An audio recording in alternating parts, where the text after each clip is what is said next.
Yesus itu, Tuhan saya dulu itu adalah namanya Yeshua Hamasya. Abad 21 namanya Yesus Kristus. Saya takut ke depan namanya James Bond. Nah iya, bisa-bisa James Bond, bisa-bisa Bruce Willis, bisa-bisa jadi Jackie Chan, dan lain sebagainya. Atau Arnold Schwarzenegger. Bisa-bisa saja. Karena setiap saat berubah. Sebagaimana megaloman ya. Berubah-ubah terus. Nama Yahya, Nabi Yahya dirubah jadi Yohanes. Petrus, nama Kefas dirubah jadi Petrus. Ini yang dipersembahkan di Gunung Moria adalah Ismail, diganti oleh Ishak. Padahal waktu itu dalam kitab suci Kristen sendiri, Kejadian 18 dan 22 mengatakan, jangankan Ishak lahir, dikandung badan pun belum. Nah ini merupakan kitab suci orang Sinting. Makanya saya tidak mau percaya ini. Anggaplah ini, saya anggapkan sekarang ini. Ini masih lebih berharga daripada majalah Bobo, lebih berharga daripada ini. Orang Kristen nggak boleh marah. Karena saya bisa membuktikan majalah Bobo bohong, tapi berguna bagi anak cucu kita untuk kita mulai memboyongnya ke kamar dan kita mulai menawarkan dia untuk bercerita dongeng tidak mengandung dosa. Ini dongeng yang banyak dosa, Jack. Ya, kalau men kan masih agak-agak tidak sopan ya. Ini dongeng yang banyak dosa. Dongeng yang menyesatkan sekaligus menjerumuskan manusia ke dalam jurang maut. Ya, kalau manusia Kristen mempertahankan dogma semacam ini, maka kita harus lawan dengan Lukas 16 tentang bagaimana Lazarus dan orang kaya mati. Nanti kan di kemudian hari, kalau sudah mati, umpamanya kita semua mati dan orang Kristen semua juga mati. Nanti di surga sana, di hari pembalasan itu, ada neraka, ada surga. Dipanggil semua orang Kristen. Dipanggil juga nabi-nabi. Hei Ibrahim, ente, Musa, Isa, Nabi Muhammad, turun, mana umatmu, pilih. Wah, baru Allah panggil sama Isa alaihissalam. Betul selama di dunia, kamu ajarkan bahwa nggak usah sunat tapi baptis aja. Wah, Isa bilang nggak begitu. Jangankan Al-Quran, di dalam kitab sucinya dia sendiri, saya tidak pernah dibaptis tapi saya disunat, kata Isa. Allah bilang, coba buktikan. Mana Bibelmu? Lukas 2 ayat 21. Assalamualaikum warahmatullahi wabarakatuh. Waalaikumsalam warahmatullahi wabarakatuh. Bismillahirrahmanirrahim. Alhamdulillahirabbil alamin. Wassalatu wassalamu ala asrofil anbiya'i sayyidina wa maulana Muhammadin wa ala alihi wa sahbihi ajmain, amma ba'd. Asyhadu an la ilaha illallah wa asyhadu anna Muhammadar Rasulullah. Wa la tujadilu ahlal kitab wa qulu amana bila syai'un sila ilaina wa ilahuna wa ilahukum wahid. A'udzu billahi minasy syaithanir rajim. La tajidana asyadana syai'atan lillazina amanul Yahuda wallazina asyraku walla tajidana aqrabahum mawaddatan lillazina amanu allazina qalu inna nasrah zalika bi anna minhum gisisina wa ruhbana wa annahum la yastakbirun wa iza zami'u ma unsila ila rasuli tara ayunahum tafidu minad dam'i mimma arafu minal haq yaquluna rabbana amana faktubna masyahidin Muhammad. Hadirin yang saya muliakan rahimakumullah, pada kesempatan ini saya hadir di tengah-tengah kita semua. Tentunya merupakan sebuah nikmat berkah yang patut kita syukuri kehadirat Allah Subhanahu wa taala. Karena apa yang kita lakukan sepanjang perjalanan kehidupan kita selama diperkenankan oleh Allah, tidak ada sesuatu yang dapat kita banggakan di dalam hidup ini selain menyatakan alhamdulillah, ungkapan syukur yang sebesar-besarnya kehadirat Allah.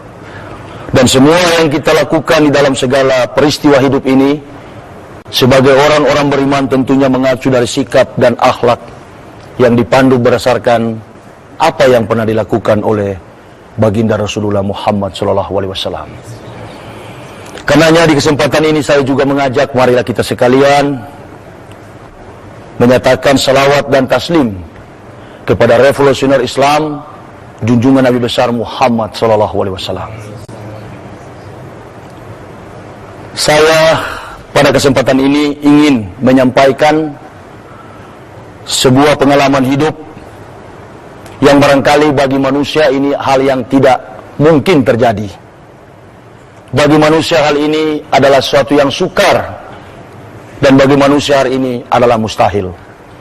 Tetapi yang kita yakini bersama sebagai orang-orang beriman bahwa bagi manusia mustahil, tetapi bagi Allah tidak ada yang mustahil.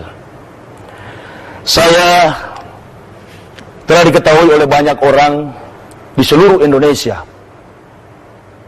dari ujung timur Indonesia, tanah Papua.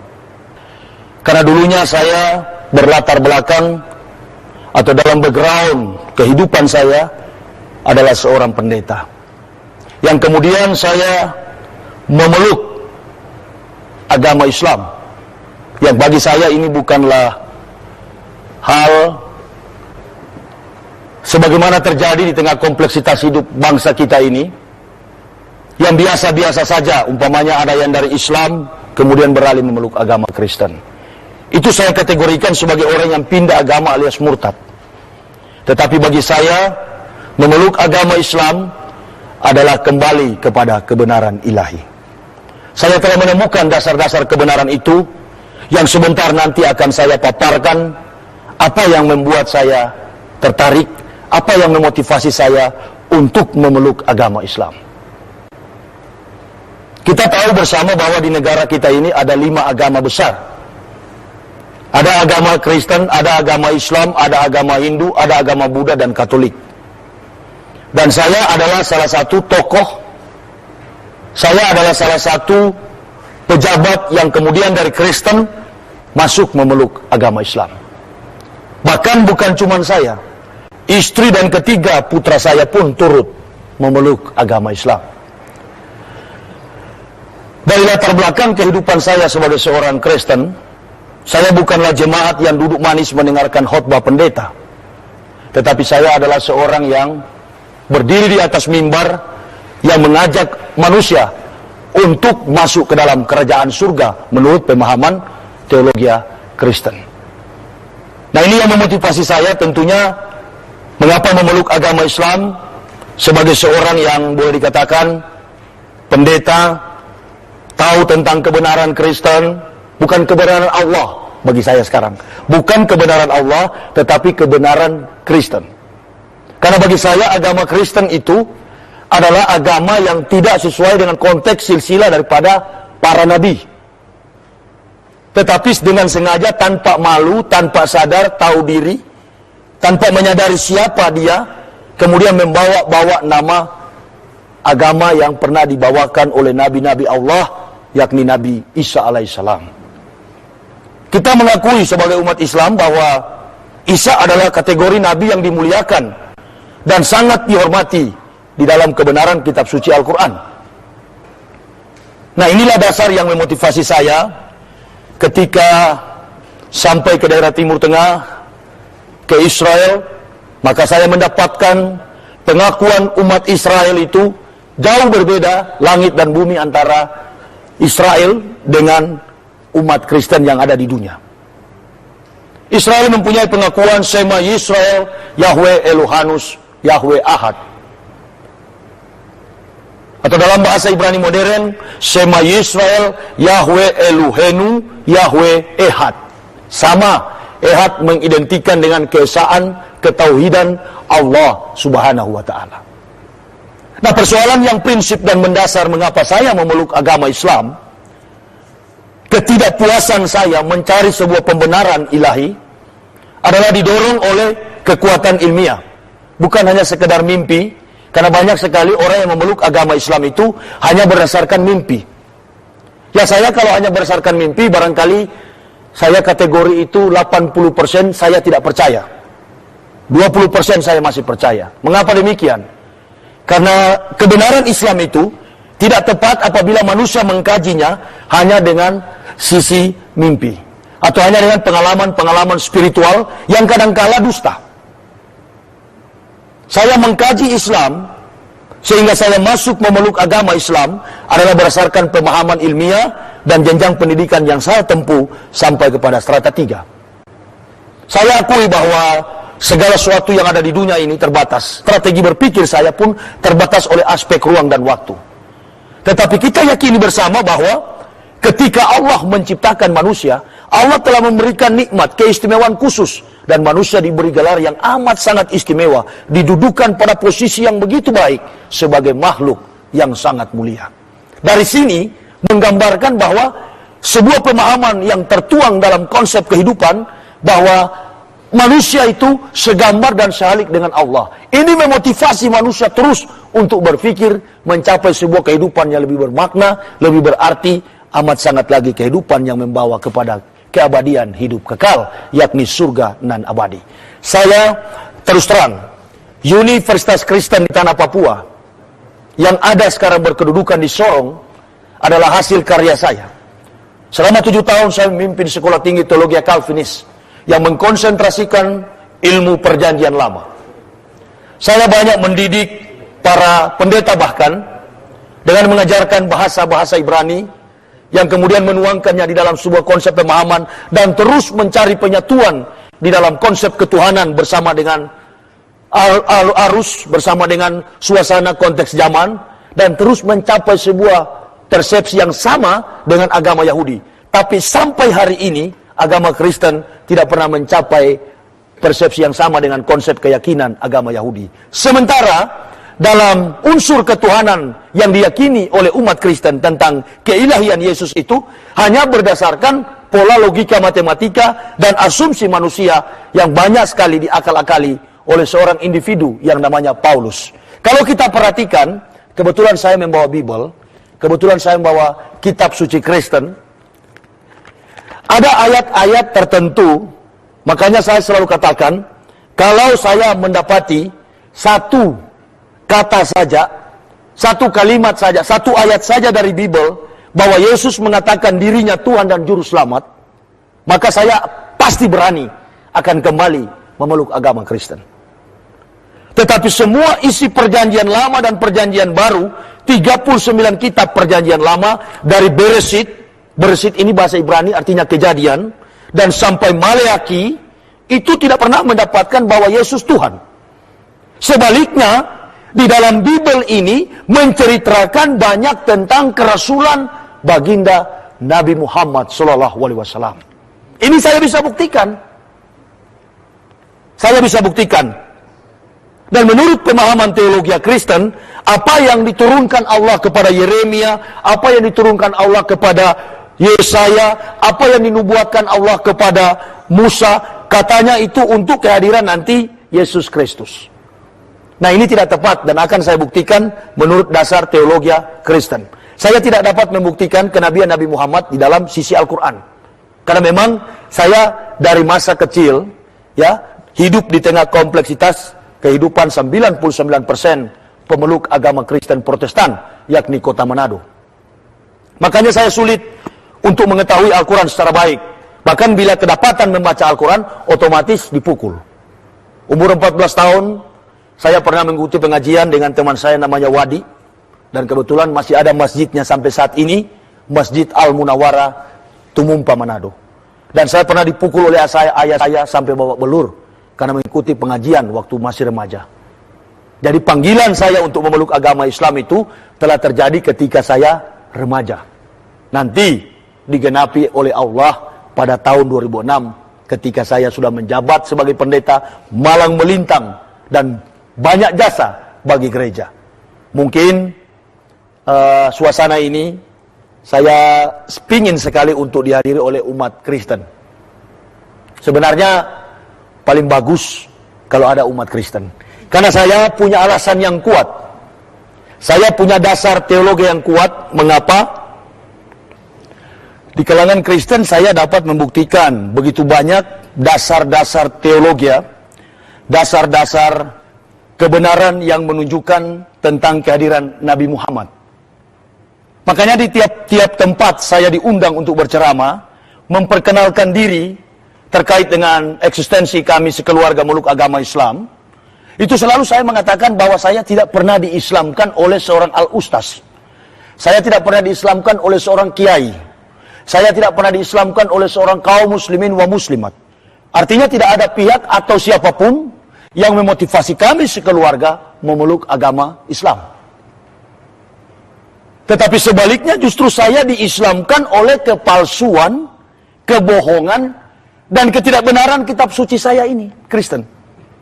Saya bisa tunjukin ada 2 kitab di tangan saya, bahkan 3. Saya bisa katakan bahwa bahasa yang difungsikan oleh Nabi Isa alaihissalam yang di Yesus Tuhankan itu adalah bahasa Arab. Saya bisa buktikan dari ketiga kitab ini. Makanya ketika orang Kristen yang tidak pernah ke Yerusalem, mereka berkata, itu di sana Timur Tengah itu tempat Bani Israel hidup adalah Yerusalem. Padahal bahasa di sana bukan Yerusalem, Uru Salimu. Dan di dalam abjad-abjad Ibrani, Uru Salimu itu tidak pernah ada abjad vowel. Semuanya adalah abjad-abjad konsonan atau abjad huruf-huruf mati. Nah makanya ketika kita berbicara tentang perjanjian lama, orang Kristen banyak terjebak dengan penipuan. Orang Kristen banyak terjebak dengan kebohongan dari pihak-pihak penulis-penulis kitab. Nah ini yang menunjukkan bahwa manusia Kristen itu, orang-orang Kristen adalah orang-orang yang sebenarnya sudah tertipu oleh konsep Yahudi dan Yunani. Tapi mereka belum sadar. Lagi pula di pihak lain, Islam itu adalah agama yang mahal. Islam itu bukan setiap orang yang mendapatkan hidayah dari Allah. Jadi ketika orang mendapatkan hidayah dari Allah, maka dia akan sampai kepada Islam. Tetapi Allah buat Islam itu hadir di dunia ini dipandang oleh manusia terlalu hina. Makanya gengsi orang kafir itu, orang Kristen atau agama di luar Islam, itu memandang Islam itu terlalu rendah. Karena melihat individu-individu muslimin wa muslimat. Kaum muslimin wa muslimat yang berbuat sesuatu yang negatif, itu yang mereka jadikan landasan untuk mengukur atau menilai Islam. Mereka tidak menggunakan aksiologi. Bagi saya pribadi, benar tidaknya sebuah agama, kita harus melandaskan diri pada pemahaman aksiologi. Aksiologi ini saya pernah pelajari ketika saya belajar filsafat. Aksiologi ini adalah 3 cabang filsafat nilai yang terrealisasi baik dalam praktek hidup manusia, baik fisik maupun psikologis. Jadi 3 filsafat nilai ini ada etika, ada logika, dan ada estetika. Saya mau katakan bahwa tisu ini bagus. Tetapi saya juga sebaliknya mengatakan Bible ini tidak bagus. Ini yang disebut estetika. Menilai, mengukur indah dan jelek di seputar realitas kehidupan manusia. Kedua adalah logika. Logika adalah ilmu yang mengukur, ilmu yang menilai salah dan benar menurut pandangan rasio, pikiran. Dan yang ketiga adalah etika. Etika ilmu yang mengukur salah dan benar menurut pandangan yang terjadi di dalam kehidupan fisik manusia. Ini etika. Nah kalau kita ukur 2 komunitas agama, Kristen dan Islam, mengapa saya hanya pakai 2 agama? Karena dulu saya beragama Kristen, tapi sekarang saya beragama Islam. Nah ini yang memotivasi saya. Dari sisi aksiologi, saya katakan Kristen tidak punya nilai apa-apa. Di mana ada manusia Kristen, di situ banyak kemaksiatan terjadi. Mari kita buktikan. Contohnya waktu saya masih hidup sebagai pendeta. Di Sangir, tempat kelahiran saya, kampung halaman saya, pendeta-pendeta itu tidak berani naik mimbar kalau tidak minum cap tikus.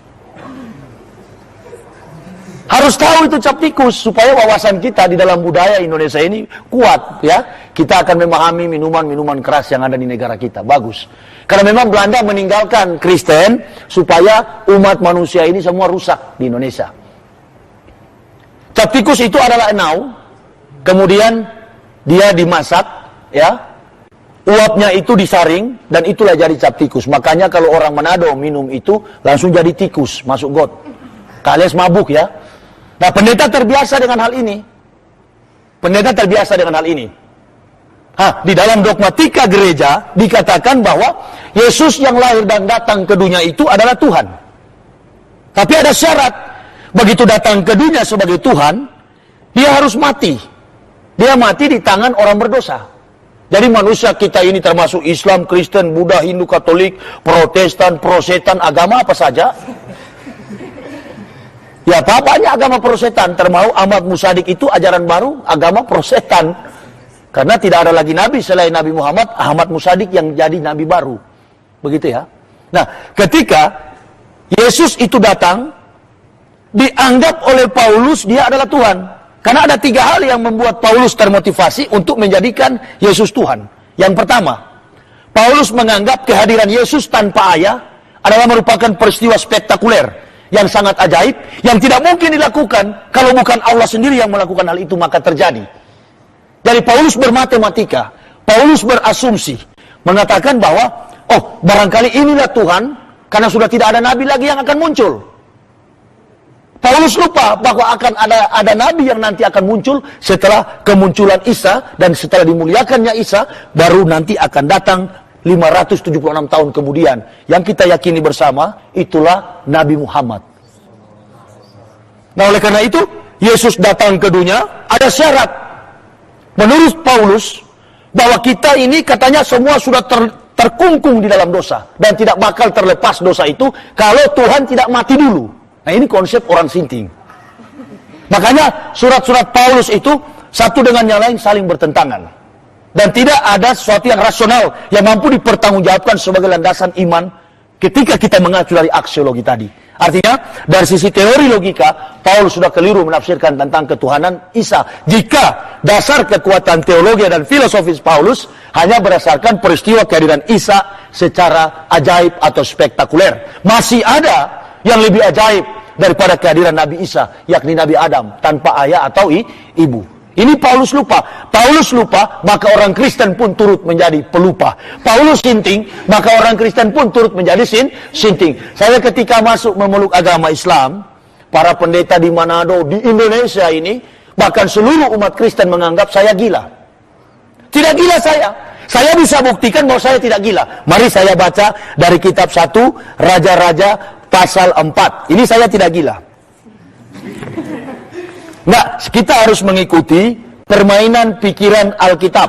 Jangan kita memeluk agama Islam dan mengatakan, oh karena saya baca Al-Quran. Saya anggap manusia yang bilang dari Kristen dan bilang dia baca Al-Quran sehingga masuk Islam, saya yakin bahwa itu hanya bohong.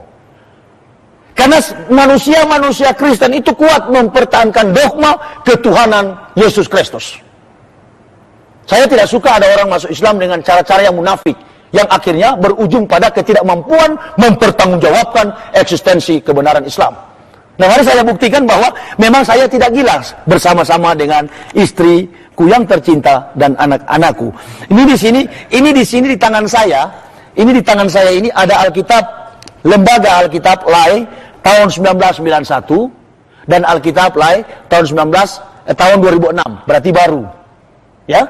Tapi sama, Alkitab tahun 1991 masih berlaku di 2008 sekarang. Bisa dibawa ke gereja. Sama dengan isinya Pak Pendeta. Namun anehnya, begini. Di dalam kitab 1 Raja-Raja 4 ayat 26, begini Alkitab tahun 91 bilang. Alkitab tahun 91 bilang. Lagi pula Salomo mempunyai kuda 4.000 kandang untuk kereta-keretanya dan 12.000 orang berkuda. Garis bawahi, di Alkitab tahun 1991, Salomo punya kandang 4.000. Nah, sekarang Alkitab 2006. Alkitab 2006, ayat yang sama, 1 Raja-Raja 4 ayat 26, demikian bunyi firman firman Tuhan. Lagi pula Salomo mempunyai kuda 40.000 kandang untuk kereta-keretanya dan 12.000 orang berkuda. Jadi Alkitab tahun 91 4.000, Alkitab tahun 2006 jumlahnya 40.000. Kalau nggak percaya nanti sebentar baca. Dan saya harap apa yang saya percakapkan pada sore ini, dialog kita ini, kiranya kaset ini akan menjadi milik juga saudara-saudaraku yang Kristen. Saya harap, maka biarlah kaset ini akan menjadi berkah dan petunjuk hidayah Allah. Saya siap menerima risiko apapun, tapi yakinlah bahwa tidak ada risiko. Sebab saya dikenal oleh gereja tidak pernah membuat pelanggaran ini dan itu. Dan pun saya keluar dari agama Kristen, memeluk agama Islam, pamit kepada ketua sinode, dan beliau sempat pingsan. Karena beliau takut jangan raja-raja ini saya buka. Salah satu dari ke-18.000 data-data kepalsuan yang saya dapati. Sebenarnya saya tadi mau bawa tuh 363 wajah Yesus yang saya temukan, tapi saya cuma takut, waduh, ini bisa bahaya ya. Ini bisa membuat orang nanti akan memeluk agama Islam. Yang saya takut, Islam ini kan mahal. Nanti kalau yang tumpul memeluk agama Islam percuma. Di dalam kita juga kaum muslimin wa muslimat banyak yang tidak kafah, ditambah lagi dengan ex kafir yang malas. Wah, Islam tambah repot. Jadi biar aja lah. Memang orang yang memeluk agama Islam itu hanya orang-orang yang cerdas. Sebaliknya, yang memeluk agama Kristen dari Islam murtad, itu hanya dua problem. Kalau bukan Indomie 1 dus, beras 1 liter. Makanya gereja gampang sekali mengislamkan orang-orang Islam yang tidak taat pada Al-Quran. Hanya siapkan Indomie 1 dus, beras 1 liter, dan mengunjunginya di desa-desa. Hati-hati, upaya pemurtadan sering terjadi. Makanya di kesempatan ini, selaku mantan kafir, saya harus membuktikan dasar-dasar kebenaran yang tentunya ada di dalam Bible ini. Nah, kedua, saya akan memberitahukan apa yang memotivasi saya. Ketika saya pendeta, coba tanyakan pendeta-pendeta di luar. Ada 4 golongan aliran, sebenarnya 5. Saya sebenarnya 6. Saya sebut 4 saja. Karena 4 ini paling banyak pemeluk agamanya. Ada 4 organisasi aliran gereja. Ada pertama-tama Katolik. Yang kedua Protestan. Yang ketiga Anabaptis atau Pantekosta. Yang keempat Adventis atau gereja penantian. Advent bahasa Ibraninya penantian. Jadi dia belum percaya kalau Yesus sudah datang, dia masih menanti Advent, hari penantian, hari ke-7. Nah, anehnya, saya bisa buktikan yang saya katakan tadi bahwa gereja-gereja ini menuduh saya tadi katanya gila. Istri saya gila, anak-anak saya gila, apalagi saya di atas gila sinting. Nah, ketika saya mendengar itu, saya klarifikasi dan saya katakan bukan saya gila. Justru saya dulu percaya kitab orang yang kelewat pintar alias sinting. Ini kitab orang sinting. Anggaplah tahun 91 Tuhan yang berfirman, tapi 2006 sudah hantu. Karena jumlahnya sudah berbeda. Dan dalam sistematika sains, ilmu pengetahuan, teori salah, praktek tidak mungkin benar. Kira-kira begitu enggak? Nah, inilah sisi rasio. Kita memandang Kristen dari logika. Kita melihat Kristen mengukur standarisasi dan sampai kepada tingkat akurator daripada kekuatan Kristen sampai di mana. Ternyata Kristen dari sisi logika agamanya sudah menyesatkan. Maka saya tidak tepat kalau dikatakan gila. Justru masuk Islam baru sembuh dari gila. Kira-kira itu yang saya harus akui. Maka saya pernah membuat pernyataan, lebih baik saya dituduh gila daripada hidup dalam kesesatan. Karena orang gila belum tentu sesat. Tapi orang sesat lebih daripada sinting. Itu sebabnya saya biasa saja difitnah gila. Tidak jadi masalah, no problem. Yang penting saya hidup di dalam ketenangan. Nah, yang kedua, saya membuktikan dasar-dasar secara etika. Saudara boleh tanya, pendeta pastor. Jangankan pastor dengan pendeta. Pendeta dengan pendeta. Itu tidak pernah hidup rukun. Mengapa? Karena semuanya mempertahankan omset. Mempertahankan omset. Semuanya berdasarkan dari dasar teologi Kristen tentunya. Dari mana Pak Pendeta nggak pernah damai dengan Pak Pendeta? Maliaki 3 ayat 10. Waduh, ini memang bagus kalau kaset ini sampai ke tangan orang Kristen. Dia buka Alkitabnya. Nanti besok-besok dia sampai, dia buka, dia lihat, waduh, memang benar ya saya baca. Supaya saya nggak dikatakan gila. Mereka yang gila dan wah iya ternyata kita yang gila. Harus begitu. Maliaki 3 ayat 10, ini yang membuat para pendeta tidak bisa damai hidup. Makanya kalau ada Partai Damai Sejahtera, nggak tepat kalau dipimpin oleh Ruyandi Hutasoit, pendeta Kristen, nggak tepat. Yang paling tepat itu dipimpin oleh umat Islam. Karena hanya umat Islam yang hidup dalam perdamaian. Kalau orang Kristen itu nggak percaya, jangan percaya. Kristen dengan Kristen nggak pernah damai. Kalau saya bohong, ini kaset dipublikasikan keluar sana. Bawa di gereja. Nggak usah dijual, kasih aja sama pendeta. Pasti dia kaget baca. Dia nggak marah. Coba percaya deh sama saya, dia nggak bisa marah. Karena kalau dia marah, saya tahu pendeta Christian Oro pernah bilang, saya tidak maafkan pendeta Wilson yang di Manado. Saya panggil, sudah berdamai kalian? Nah, polisi akan tanya, oh belum. Benar apa yang saya katakan. Maliaki 3 ayat 10, ini yang membuat orang Kristen, pendetanya tidak pernah damai. Maliaki 3 ayat 10 begini, bawalah seluruh persembahan persepuluhan itu ke dalam rumah perbendaharaan, supaya ada persediaan makanan di rumahku. Dan ujilah aku, firman Tuhan semesta alam, apakah aku tidak akan membukakan tingkap-tingkap langit dan mencurahkan berkat kepadamu sampai berkelimpahan.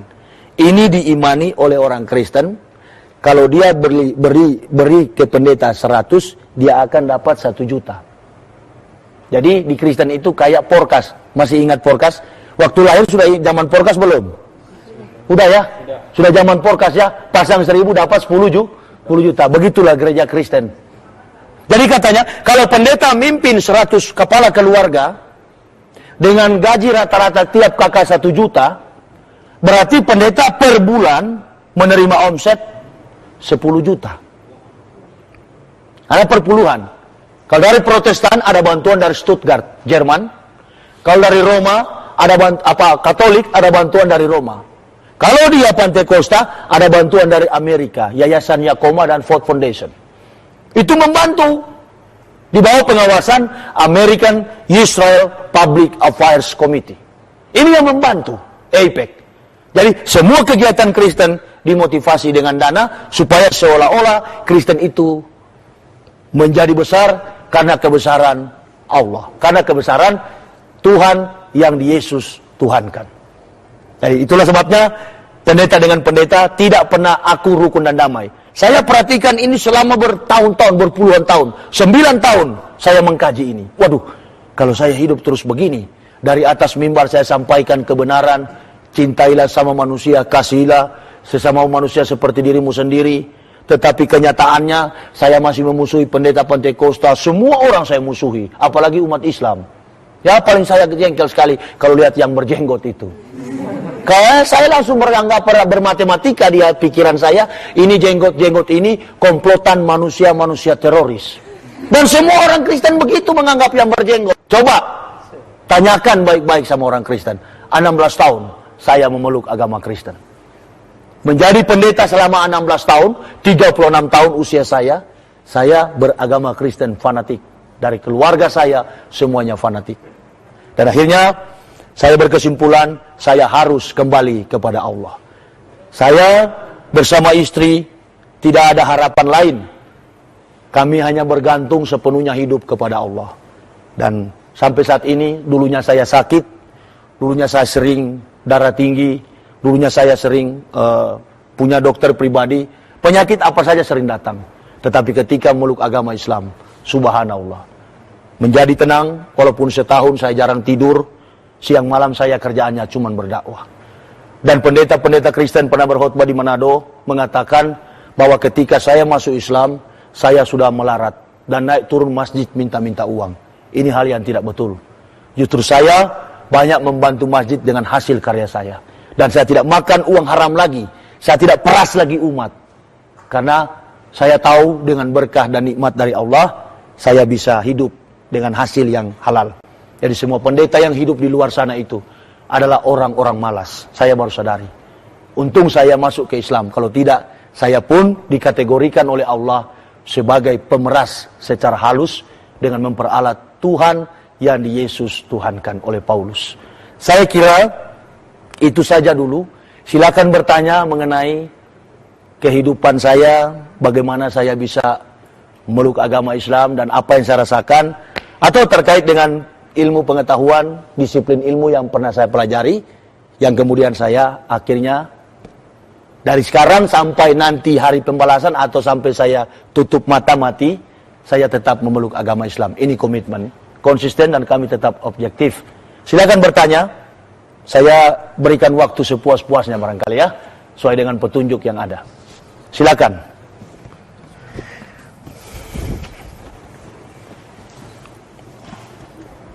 Ya, silakan bertanya. Bismillahirrahmanirrahim.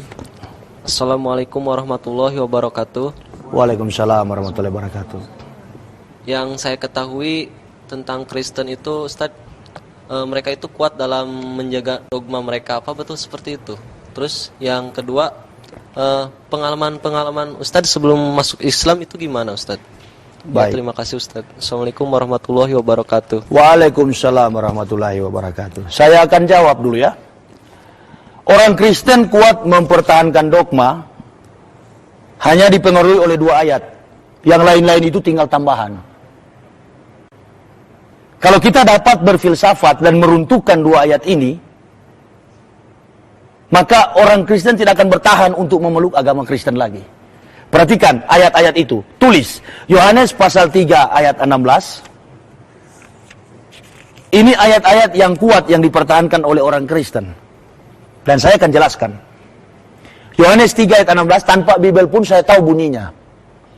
Karena memang itu Alkitab itu sudah di sini sama saya. Makanya pendeta-pendeta di Indonesia ini pernah saya kirim surat di PGI, Persekutuan Gereja Indonesia, untuk diajak debat. Semuanya bilang berdiam diri adalah emas. Mereka nggak berani. Karena dari sekian banyak orang sinting, saya yang paling sinting. Maka Allah bilang, ya sudah, karena itu yang paling berat sintingnya disadarkan dulu, yang lain biar aja dulu, nanti sudah stadium 4 baru disembuhkan. Yohanes 3 ayat 16 bunyinya begini. Ini yang orang Kristen kuat mempertahankan dogmatika gereja atau ajaran gereja. Karena begitu besar kasih Allah, enggak bisa bilang Allah ya. Allah dia. Allah mak. Karena begitu besar kasih Allah akan dunia ini, sehingga ia telah mengaruniakan anaknya yang tunggal, supaya setiap orang yang percaya kepadanya tidak binasa, melainkan beroleh hidup yang kekal. Makna filosofis yang terkandung dari ayat ini menunjukkan bahwa Tuhan katanya di surga itu sudah sayang betul sama manusia, mengasihi betul manusia. Maka dia turun di dalam diri manusia Yesus Kristus. Nah, jadi pemahaman para pendeta sampai ke tingkat grassroots jemaatnya menganggap bahwa Yesus dituhankan itu atas dasar pengasihan Allah yang tidak dapat lagi menyelamatkan umat manusia selain dia sendiri yang harus mati. Ini pemahaman gereja. Jadi umat Kristen itu sudah ketipu oleh konsep filsafat Yunani. Jadi sudah tidak ada pertolongan lagi karena bukan zaman para nabi menurut dogmatika dan teologi Kristen. Bahwa tidak ada penyelamatan lagi, ini sudah tidak ada nabi. Kalau kita bicara dalam sistematika politik Timur Tengah, ini akan berusaha menghapus kenabian nanti yang akan datang, yaitu baginda Muhammad Sallallahu Alaihi Wasallam. Jadi sengaja ini Yesus dituhankan, diperalat untuk menjadi Tuhan. Sehingga dia sini mempunyai 3 jabatan. Setiap orang yang percaya kepadanya tidak binasa, melainkan beroleh hidup yang kekal. Jadi paling mudah, kalau mau masuk surga, masuk agama Kristen saja, hanya percaya selamat. Jadi hanya syarat itu, tidak ada dosa yang membatasi. Pokoknya siapa yang percaya, pasti masuk surga. Itu dogma Kristen. Nah makanya banyak orang peluk agama Kristen. Karena cukup percaya. Yesus datang ke dunia, karena dia mengasihi dunia, mengaruniakan anaknya yang tunggal, supaya setiap orang yang percaya padanya tidak binasa, melainkan beroleh hidup yang kekal. Jadi seolah-olah Yesus ini adalah penjelmaan Tuhan yang menjadi manusia. Dan selanjutnya dikatakan juga lebih radikal lagi, sangat eksklusif sekali, yakni Yohanes 4 ayat 16. Dia katakan Yohanes 14 ayat 6, terbalik. Yohanes 14 ayat 6 begini dia punya bunyi. Kata Yesus kepadanya, "Akulah jalan dan kebenaran dan hidup. Tidak ada seorang pun yang datang kepada Bapa kalau tidak melalui aku." Nah, ini seolah-olah makna yang terkandung di dalam ayat ini, ya, Yesus punya 3 jabatan, yakni jalan, kebenaran, dan hidup. Jadi orang yang akan sampai ke surga tidak akan sampai katanya kalau tidak melalui Yesus. Artinya, orang tidak akan sampai ke surga kalau tidak beragama Kristen dan mengakui Yesus itu Tuhan. Makanya orang Kristen kuat mempertahankan dogma. Sampai kapanpun Yesus tetap Tuhan. Sampai kapanpun Yesus dan Kristen itu adalah sarana fasilitas untuk mencapai surga. Itu sebabnya sampai hari ini Orang-orang Kristen di luar itu menganggap kita ini umat muslim, kaum muslimin wa muslimat, adalah orang-orang yang dikategorikan sebagai domba-domba sesat. Iya, semua pendeta Kristen umatnya menganggap umat Islam itu domba-domba sesat yang perlu katanya diselamatkan. Dan mereka ini adalah domba-domba tebusan yang disebut Israel rohani. Padahal dari nenek moyangnya tidak ada daftar silsilah orang Indonesia masuk kategori Bani Israel. Sementara Yesus juga datang bukan untuk orang Indonesia, bukan orang Amerika, bukan untuk dunia ini. Tetapi Yesus datang secara spesifik untuk Bani Israel. Saya bisa buktikan di dalam Matius pasal 15. Apa yang saya ucapkan punya landasan yang kuat. Bahwa Yesus bukan untuk orang Kristen. Matius 15 ayat 24, dia bilang begini. Akan relevan dengan yang tadi. Yohanes 14 ayat 6. Matius 15 ayat 24, dia bilang, jawab Yesus, aku diutus hanya kepada domba-domba yang hilang dari umat Israel. Dia tadi dikatakan, tidak seorang pun yang sampai kepada Bapa dalam pemahaman teologi Kristen adalah Allah. Jadi tidak seorang pun yang sampai kepada Allah kalau tidak melalui aku. Aku ini maksudnya Yesus. Nah sekarang timbul pertanyaan Matius 15 ayat 24. Yesus berkata, aku datang kepada domba-domba yang hilang dari orang Israel. Nah bagaimana dengan nasib orang Kristen yang menganggap bahwa Yesus jalan kebenaran dan hidup, sementara Yesus mengkomplain? Jangan-jangan Yohanes 14 ayat 6 ini hanyalah suara seorang pembohong dan penipu. Karena buktinya memang di daerah Timur Tengah sana, Yesus di kalangan Bani Israel sendiri tidak pernah derajatnya menjadi Tuhan. Dia tetap Nabi, namanya Yeshua Hamasya. Makanya saya pernah ditanya oleh seseorang begini, Pak Yahya, kenapa sih ente seorang pendeta, seorang rektor? Kok bisa sekali, mudah sekali ente masuk Islam? Saya katakan begini, di zaman Uni Emirat Arab, Tuhan saya itu Isa Al-Masih. Di tengah kompleks kehidupan iman dan hidup Yahudi, Yesus itu, Tuhan saya dulu itu adalah namanya Yeshua Hamasya. Abad 21, namanya Yesus Kristus. Saya takut ke depan namanya James Bond. Ya iya, bisa-bisa James Bond, bisa-bisa Bruce Willis, bisa-bisa jadi Jackie Chan, dan lain sebagainya. Atau Arnold Schwarzenegger. Bisa-bisa saja. Karena setiap saat berubah, sebagaimana megaloman ya. Berubah-ubah terus. Nama Yahya, Nabi Yahya, dirubah jadi Yohanes. Petrus, nama Kefas, dirubah jadi Petrus. Ini, yang dipersembahkan di Gunung Moria adalah Ismail, diganti oleh Ishak. Padahal waktu itu dalam kitab suci Kristen sendiri, Kejadian 18 dan 22 mengatakan, jangankan Ishak lahir, di kandung badan pun belum. Nah ini merupakan kitab suci orang Sinting. Makanya saya tidak mau percaya ini. Anggaplah ini saya anggapkan sekarang ini. Ini masih lebih berharga daripada majalah Bobo, lebih berharga daripada ini. Orang Kristen nggak boleh marah.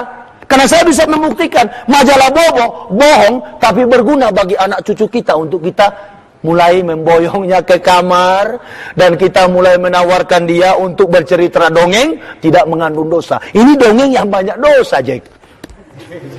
Ya, kalau men kan masih agak-agak tidak sopan ya. Ini dongeng yang banyak dosa. Dongeng yang menyesatkan sekaligus menjerumuskan manusia ke dalam jurang maut. Ya, kalau manusia Kristen mempertahankan dogma semacam ini, maka kita harus lawan dengan Lukas 16 tentang bagaimana Lazarus dan orang kaya mati. Nanti kan di kemudian hari, kalau sudah mati, umpamanya kita semua mati dan orang Kristen semua juga mati. Nanti di surga sana, di hari pembalasan itu, ada neraka, ada surga, dipanggil semua orang Kristen. Dipanggil juga nabi-nabi, hei Ibrahim, ente, Musa, Isa, Nabi Muhammad, turun, mana umatmu, pilih. Wah, baru Allah panggil sama Isa alaihissalam. Betul selama di dunia, kamu ajarkan bahwa nggak usah sunat tapi baptis aja. Wah, Isa bilang nggak begitu. Jangankan Al-Quran, Di dalam kitab sucinya dia sendiri, saya tidak pernah dibaptis, tapi saya disunat, kata Isa. Allah bilang, coba buktikan. Mana Bibelmu? Lukas 2 ayat 21. Isa nggak dibaptis, disunat. Yesus nggak dibaptis, tapi disunat. Matius, Lukas pasal 2. Kebetulan nih Alkitab ini dari tahun 91 saya sudah kuasai. Ya, cuma simbol saja saya pegang. Makanya pendeta-pendeta takut kalau berdebat. Karena saya sudah kuasai ini. Dari A sampai Z, mau bilang tentang apa? Tentang kehidupan yang palsu. Saya tahu. Di sini tempatnya, posisinya, bunyinya saya masih hafal. Ya kalau kategori kiai di Islam, saya Jainuddin MZ masih hafal ini.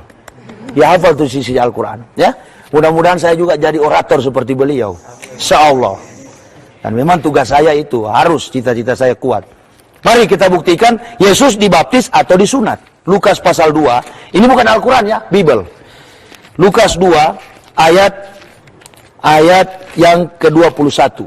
Begini bunyinya.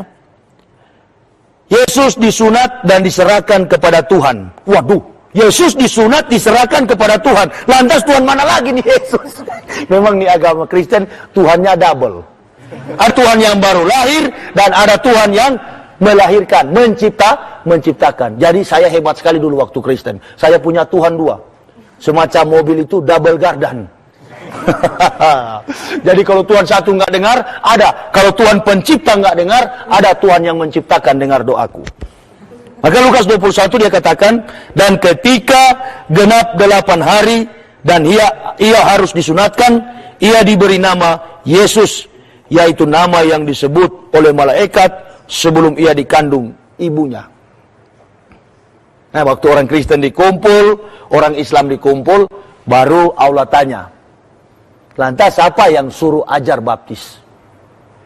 Ini pemabuk-pemabuk ini akan datang sama pendeta-pendeta itu. Ini pendeta-pendeta yang ajarkan. Pendeta-pendeta ini udah ditanya sama malaikat. Pendeta-pendeta katakan, wah bukan kami. Kami cuma mengacu dari apa yang Paulus bilang.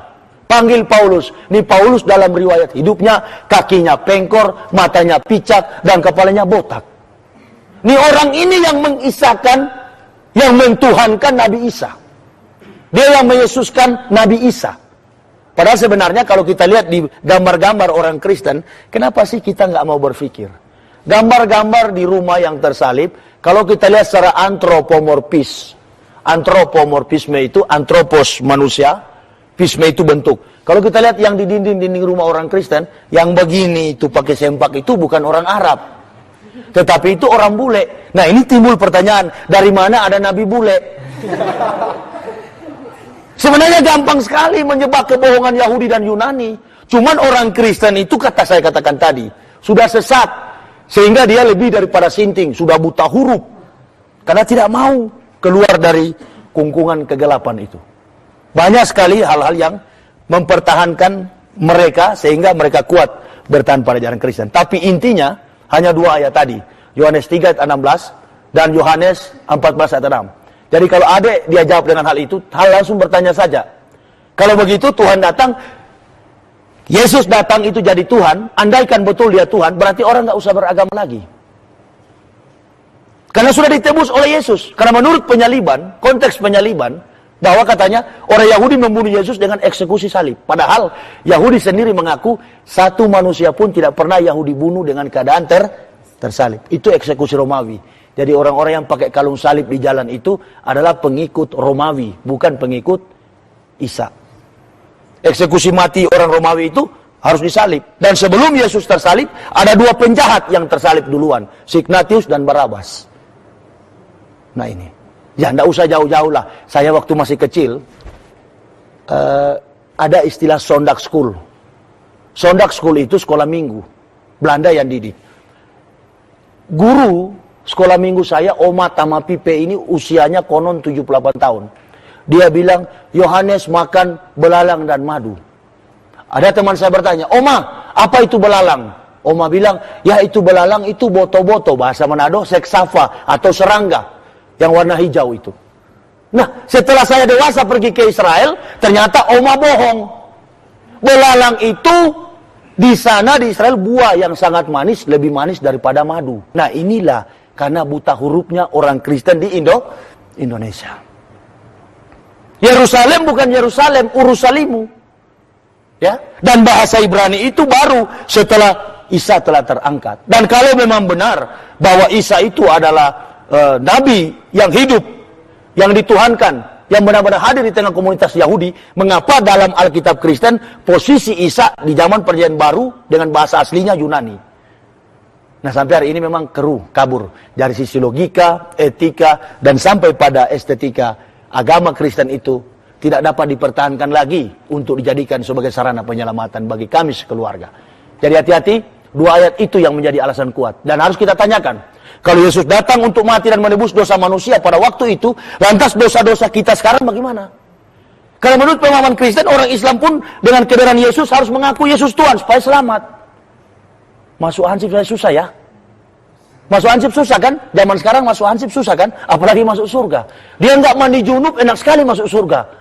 Nah begitu, kira-kira nggak sunat, nggak melakukan apa yang dikatakan Nabi, kemudian masuk surga. Itu nggak mungkin. Semua hal yang menjadi dogmatika Kristen tidak bisa dipertahankan sebagai sarana kebenaran untuk dapat menyelamatkan manusia. Ya, siapa lagi? Bismillahirrahmanirrahim. Assalamualaikum warahmatullahi wabarakatuh. Waalaikumsalam warahmatullahi wabarakatuh. Seperti yang telah kita ketahui tadi bahwa Ustadz adalah seorang teolog. Ya. Lalu kenapa Ustadz begitu mudah memeluk Islam? Ya. Yang kedua, dasar teologi apa yang membuat Ustadz membenarkan teologi Islam? Ya. Itu saja. Baik. Yang ketiga. Bismillahirrahmanirrahim. Assalamualaikum warahmatullahi wabarakatuh. Waalaikumsalam warahmatullahi wabarakatuh. Banyak teolog yang begitu kuat dengan dogmanya. Apa yang menyebabkan para teolog luar Islam seperti itu? Terima kasih. Assalamualaikum warahmatullahi wabarakatuh. Waalaikumsalam warahmatullahi wabarakatuh. Yang keempat, yang terakhir. Bismillahirrahmanirrahim.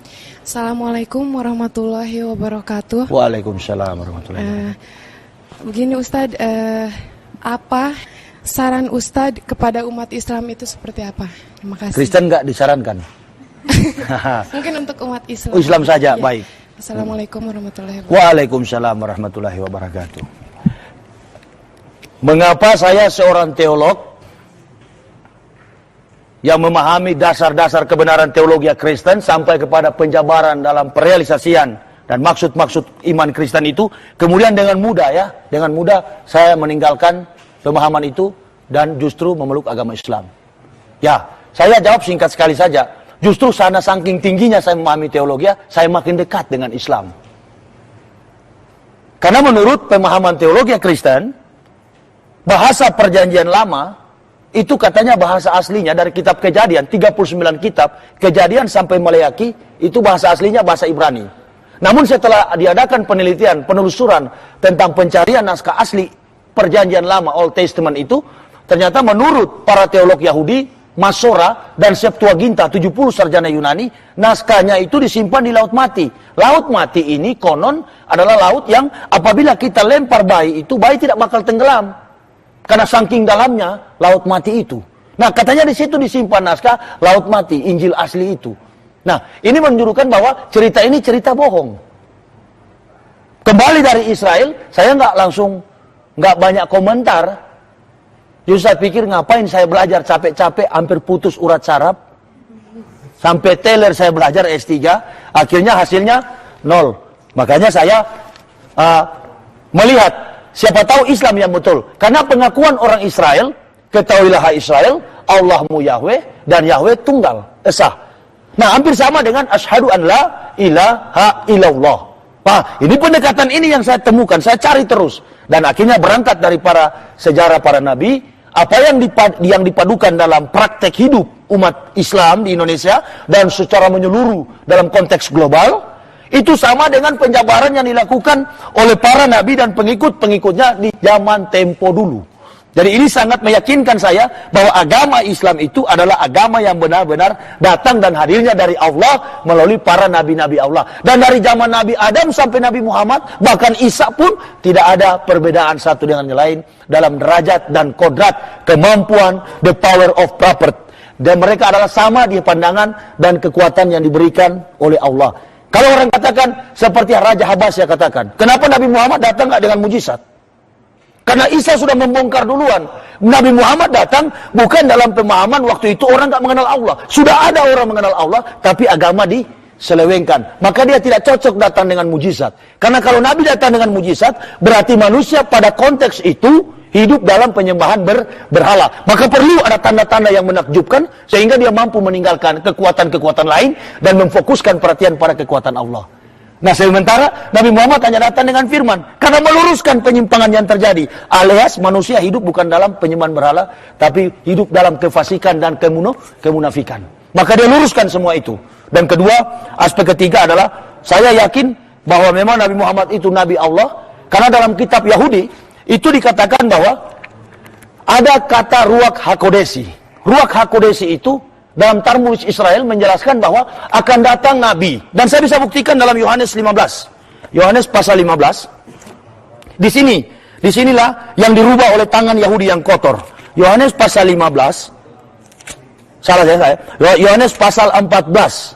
Pasal 14 ayat yang ke-15 sampai 17. Coba perhatikan apa yang saya katakan ini. Jikalau kamu mengasihi aku, kamu akan menuruti segala perintahku. Aku akan minta kepada Bapa dan ia akan berikan kepadamu seorang, garis bawahi, seorang penolong yang lain supaya ia menyertai kamu selama-lamanya. Ayat 17, dia janji seorang tapi yang datang yaitu roh kebenaran. Kalau orang dengan roh, saya rasa tidak relevan. Orang adalah nature, alamiah, suatu yang diciptakan, sementara roh ini angin. Nah, kenapa harus begini? Maka Bible ini Alkitab yang dulunya diturunkan Allah ke tengah-tengah komunitas Yahudi. Waktu itu Arab menyembah berhala. 360 Nabi Baal yang disembah oleh orang-orang jahiliyah, Arab jahiliyah. Yang kemudian munculnya Nabi Muhammad nanti dihancurkan oleh Nabi Muhammad yang tinggal Salima, Alata, Al-Usa, Al-Manah, Hubal, Allah. Dan ini saya pernah pelajari ketika saya masuk kepada teologi agama-agama, the religionum theologia. Ini saya sempat pelajari, tertinggal 5 yang masih disembah oleh Arab jahiliyah. Ini Nabi Muhammad belum tampil sebagai Nabi, belum. Dan memang itu persoalan prinsip yang terjadi di tengah komunitas Timur Tengah, manusia Timur Tengah. Nah, di sini dikatakan akan datang seorang, tetapi tiba-tiba datang, setelah datang Roh Kudus. Nah, ini berarti kebohongan yang terjadi. Maka kita harus telusuri. Dari mana sumber ini? Yang dijanjikan seorang penolong dan penghibur, tetapi yang datang adalah Roh. Banyak orang Kristen dan orang Islam nggak tahu. Kristolog di Jakarta tidak bisa menjebak ini. Ini maksudnya diterjemahkan dalam bahasa Inggris artinya Holy Spirit, dan kemudian menipu orang Indonesia Roh Kudus. Nah, posisi yang sebenarnya dalam Talmudis Israel, kitab suci Israel, Bani Israel, itu posisinya Ahmad bin Abdullah. Bahasa Ibraninya, bahasa orang Yahudi, Ruach HaKodesi. Ruach roh, HaKodesi Roh Kudus. Kalau Yid Kadas dikuduskan. Tidak menyangkut pronounsnya, nggak begitu. Tetapi jamak dan tunggalnya. Ini yang penting dijabarkan. Bahwasannya disinilah posisi Nabi Muhammad. Dan saya yakin ketika memeriksa kamus, ternyata Ahmad bin Abdullah itu adalah Nabi Muhammad. Itu belum yakin, belum luntur saya. Tapi ketika saya melihat perjalanan di kitab-kitab perjanjian lama, bahwa nabi-nabi disunat, bahkan Musa pernah diancam oleh Tuhan, kalau nggak nyunat anaknya, Musa akan dibunuh oleh Tuhan di perjalanan. Makanya dalam Bible dikatakan Musa itu disebut pengantin darah. Karena anaknya disunat ketika mereka mengembara. Nah, oleh karena itu, saya hubung-hubungkan secara etika. Wah, ini betul ya. Semua yang tertulis dalam kitab suci Kristen hanya mampu dilakukan secara praktikum oleh umat Islam. Saya coba-coba cari tahu. Saya kumpulkan 15 Al-Quran. Dan saya baca-baca. Ternyata dari sisi teori, saya orang ilmiah. Saya baca teori. Dari sisi teori, saya dapatkan 1 titik pun tidak ada kelemahan dalam Al-Quran. 1 titik. Dan kalau ada, saya mau lihat di mana kelemahannya. Dari sisi etimologisnya, Al-Quran tidak punya kelemahan. Yang lemah itu Muslim. Ketika kita bicara tentang Al-Quran, ketika kita bicara tentang Islam, maka kita akan memfokuskan perhatian pada pemahaman tentang Al-Quran. Ketika kita membicarakan tentang Islam, maka kita harus membicarakan tentang Allah. Dan ketika kita membicarakan tentang Islam, kita akan berbicara tentang kerasulan Nabi Muhammad SAW. Nah, sekarang sebaliknya, ketika kita bicara tentang Kristen, kita mau bicara Tuhan yang mana? Ketika kita mau bicara tentang Kristen, kita mau bicara Injil yang mana? Sementara banyak orang yang berkata bahwa Injil itu kitab. Isa datang membawa kitab Injil. Loh, tunggu dulu. Di zaman dulu, jangankan zaman Isa, di zaman Nabi Muhammad, tidak ada satu perusahaan kertas yang menciptakan buku atau penerbit sebagaimana yang terjadi di konteks abad 21 atau zaman sekarang kita ini. Nggak ada yang mampu menciptakan kitab.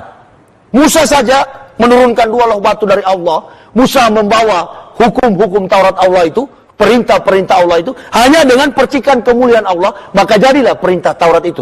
Nah, makanya di dalam Al-Quran sangat tepat menyatakan bahwa Isa nu Maryam rahulillahi wa kalimatullah. Isa datang dengan diri sebagai kalimat atau statement Allah. Jadi dia nggak bawa kitab. Semua pernyataan-pernyataan Isa itu adalah kalimat dari Allah. Nah, inilah yang diasumsikan oleh Kristen sebagai firman yang menjadi manusia di dalam diri Yesus. Itu yang dituhankan oleh Kristen.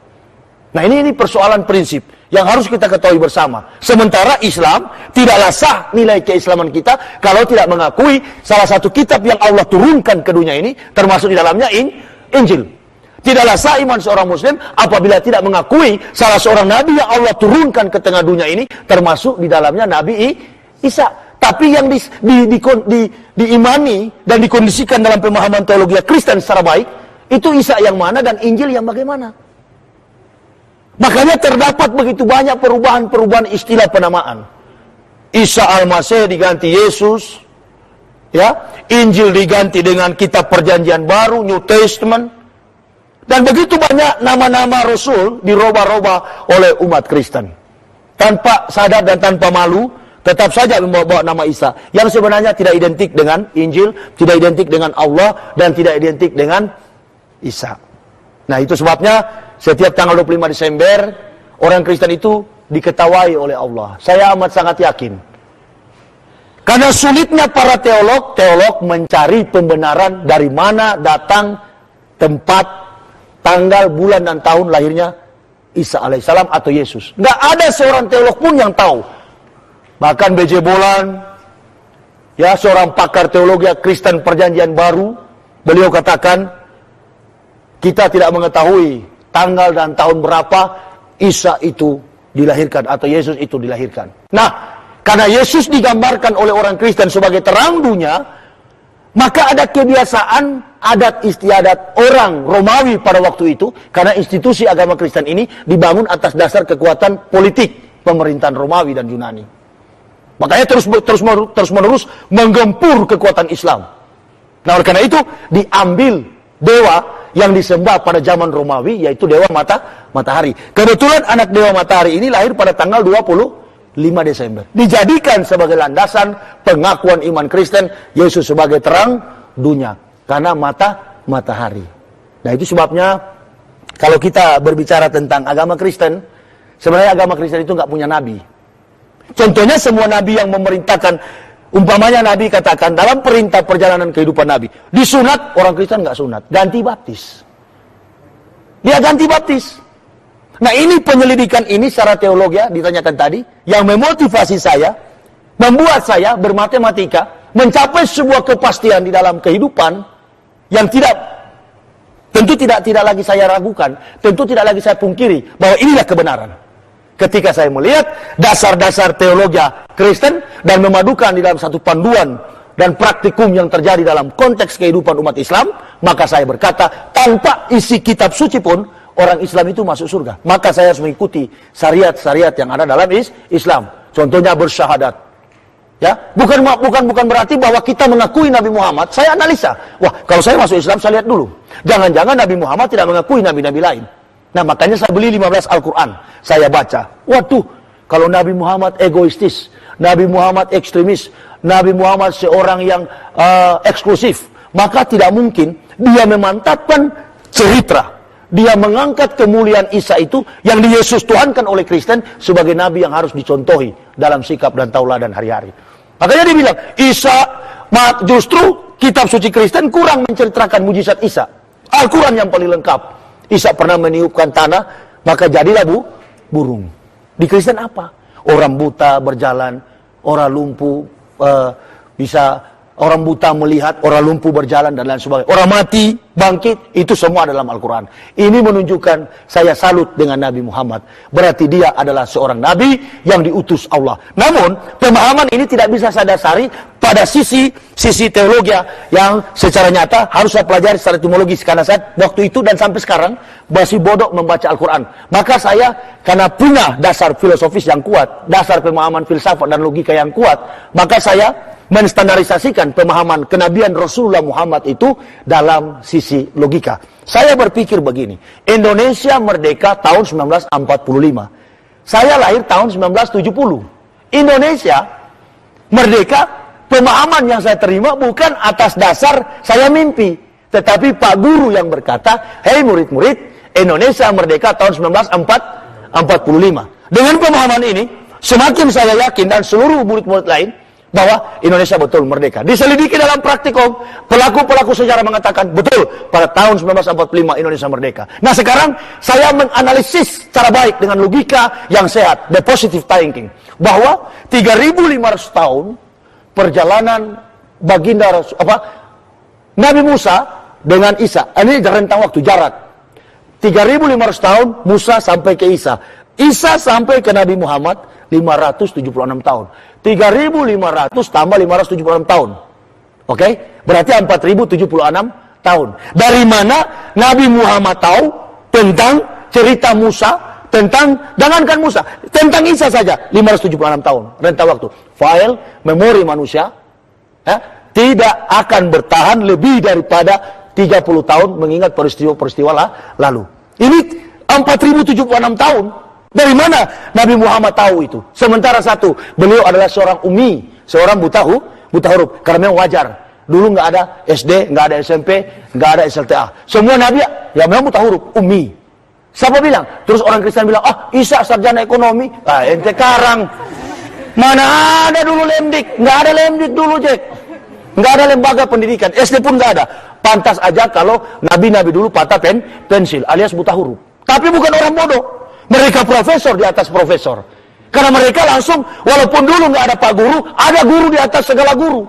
Yakni Allah Subhanahu wa Ta'ala. Ketika saya memposisikan diri sebagai seorang pencari Tuhan, pencari kebenaran, pencari sebuah eksistensi penyelamatan, maka saya mendasarkan pada pemahaman logika dulu. Nah, dari dasar teologi itu, saya sampai kepada pemahaman teologi Islam. Yang Adik tanyakan tadi, Bapak seorang pakar teologi. Kemudian sampai kepada pemahaman teologi Islam. Bagaimana rumusnya? Saya tidak mungkin belajar Al-Quran. Ini perlu guru. Ini tidak mungkin tanpa melalui proses pembelajaran dan memakan waktu yang panjang, iya kan? Nah, sementara dalam dasar pemahaman pencarian kebenaran, saya masih tanda tanya. Benar nggak nih Islam? Nah ini perlu guru. Makanya saya bilang, Islam saya sudah kaji dari tahun 1998. Tapi nanti saya masuk dan sah mengucapkan asyhadu an la ilaha illallah wa asyhadu anna Muhammadar Rasulullah pada tahun 2006. Itu yang saya garis bawahi dalam buku saya, Kebenaran Islam menurut mantan pendeta. Tidak seorang pun sampai pada Islam kalau bukan karena hidayah. Dari ini saya pandang Nabi Muhammad sebagai Rasul Allah, sebagai utusan Allah, karena beliau mampu menyusun secara sistematis, kontekstualis, teologis, dan rasionalistis apa-apa yang tertuang dan tetap relevan dengan suatu pada zaman para nabi 4076 tahun, dan apa yang beliau suratkan dalam Al-Quran dan ditulis oleh para sahabat pernah terjadi sementara, dan amat sangat yakin saya sampai dunia kekal Al-Quran tetap terjaga keasliannya. Ini yang saya tunduk. Maka saya katakan Islamlah agama yang paling tinggi. Al-Islamu ya'lu wala yu'la alaihi. Inna dina indallahil Islam. Tidak ada agama yang dari Allah selain daripada Islam. Pantas aja orang Islam itu, waktu saya Kristen saya bilang, ini orang Islam ini terlalu sombong, terlalu eksklusif, terlalu mau egoistis, menang sendiri, seolah-olah dia yang paling suci. Aduh, ternyata tidak begitu. Saya keliru. Dan sekarang saya mau bertanya, adakah dalam kitab suci Kristen orang Kristen mampu mengatakan begitu? Karena dia tahu dia bohong.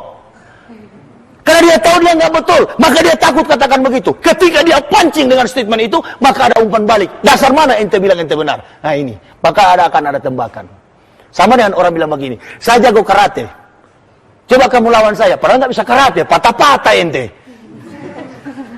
Nah, jadi janganlah, sengaja memang Islam begitu. Bukan berarti orang Islam sombong. Kaum muslimin wa muslimat dilarang sombong. La yastakbirun. Tidak boleh menyombongkan diri. Maka umat Islam itu memancing. Kalau dalam pelajaran para dosen-dosen tahu itu metodik didaktik, dasar-dasar mengajar. Ketika melempar teori, maka ada umpan balik. Please, silakan mahasiswa bertanya. You answer. Bertanya kepada saya berikan. Jawaban Anda saya berikan. Ya? Maka dari sinilah kita dapat melihat hadirnya Islam dan fungsi orang Islam hanyalah menuntun, hanyalah menasihati, memperingatkan.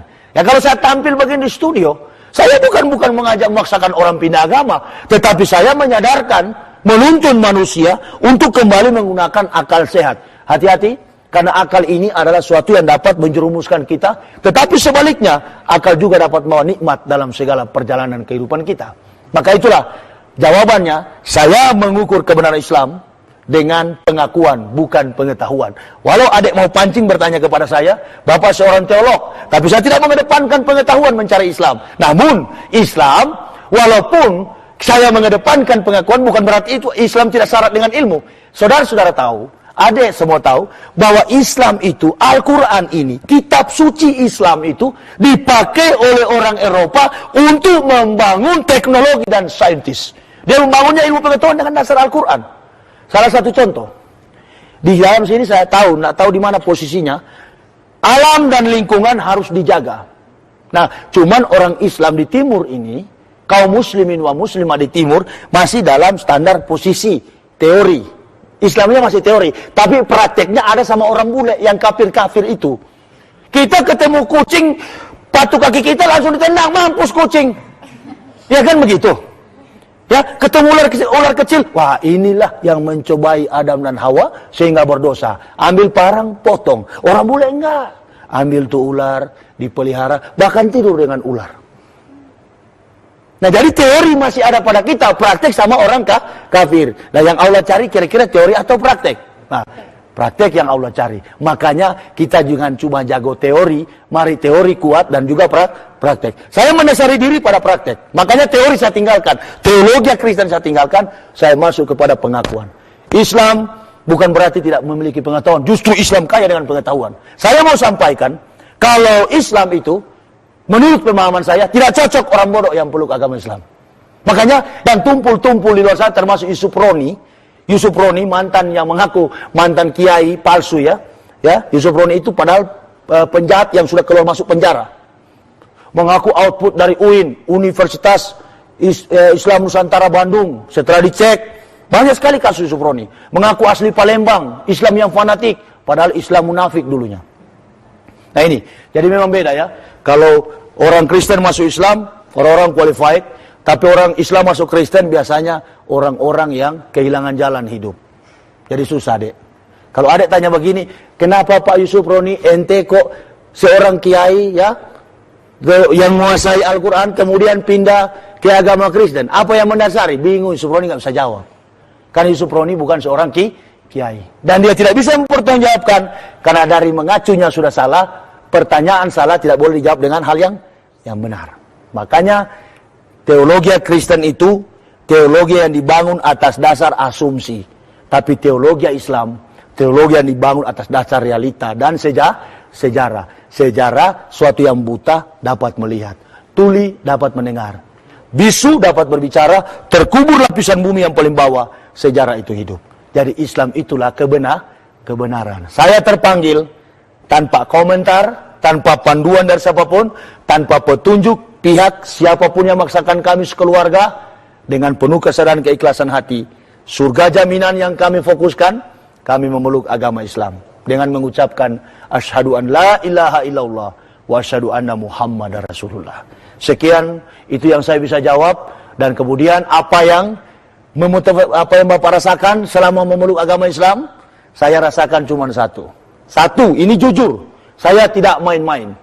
Saya rasakan, sekarang saya sudah di Islam, kematian bukan yang saya takuti. Demi Allah subhanahu wa ta'ala. Kematian tidak yang saya pikirkan lagi. Mati sekarang, sebentar, Keluar dari mobil, ketabrak mobil saya dan saya mati. Malah saya senang, saya cepat mati. Tapi jangan saya bunuh diri. Saking saya yakinnya. Dan ini bukan mulut saya berkata, perasaan saya. Bahwa saya sudah ditempatkan Allah di surga. Di Kristen, ketika melihat orang mati, saya bermatematika. Kapan antrinya? Kapan saya antri dan mati, kemudian saya gimana kalau mati? Padahal saya seorang pendeta yang menyampaikan, Jesus resurrection in the life. Yesus adalah kebangkitan dan hidup. Saya ini gimana? Pernah saya kuburkan seorang pemabuk yang mati. Ketika saya katakan jemaat Tuhan, ini saudara Ferry telah kembali ke rumah Bapa di surga. Ini kembali ke rumah Bapa di surga artinya selamat. Tapi hati saya bilang begini, masa sih bajingan begini, pemabuk gini kok masuk surga? Hati yang bilang, mulut saya mengatakan di banyak orang dia masuk surga. Tapi hati saya bilang, masa bajingan begini masuk surga? Nah, saya juga pun begitu. Sebagai seorang pendeta, saya berpikir, saya kan kurang ngajar, tapi nggak usahlah saya ungkapkan dosa-dosa saya yang dulu. Nggak malu saya sudah sekarang ya. Saya sudah kertas putih, sudah masuk Islam, nggak usah lagi disebut-sebut.